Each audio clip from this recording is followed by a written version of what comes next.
آیا میدونید بی‌پروایی نسبت به نماز چه عاقبت‌های بدی دارد؟ بعضی نفرانی هستند که کار گفتن نماز را قضا می کنند و یا به خاطر سلسله فیلم دوست داشته اشان نماز را ترک می کنند. نسبت به نماز خیلی بی‌پروا هستند، گاه می خوانند و گاه نمی خوانند، حالا آن که نماز از همه اینها مهمتر است. بی‌پروایی نسبت به نماز عاقبت‌های خیلی خطرناک دارد.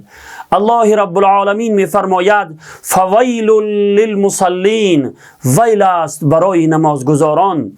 ویل یک وادی است در جهنم که سخت‌ترین عذاب در آنجا می شود. پناه به خداوند. اینجا سوال می شود که چگونه نمازگزارانی هستند که خداوند برای آنها ویل می گوید؟ مبادا ما و شما از جمله چنین نمازگزاران باشیم.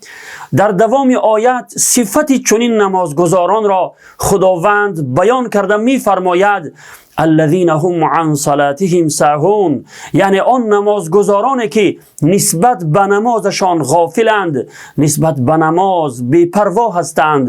صدق الله العظیم. اگر حال نمازگزاران بی‌پروا چنین باشد، پس حال بی‌نمازان، کسانی که اصلا نماز نمیخوانند، چگونه است؟ برادران و خواهران مسلمان، نسبت به نماز بی‌پروا نباشید، ورنه پیامدهای خیلی بد در انتظار شماست.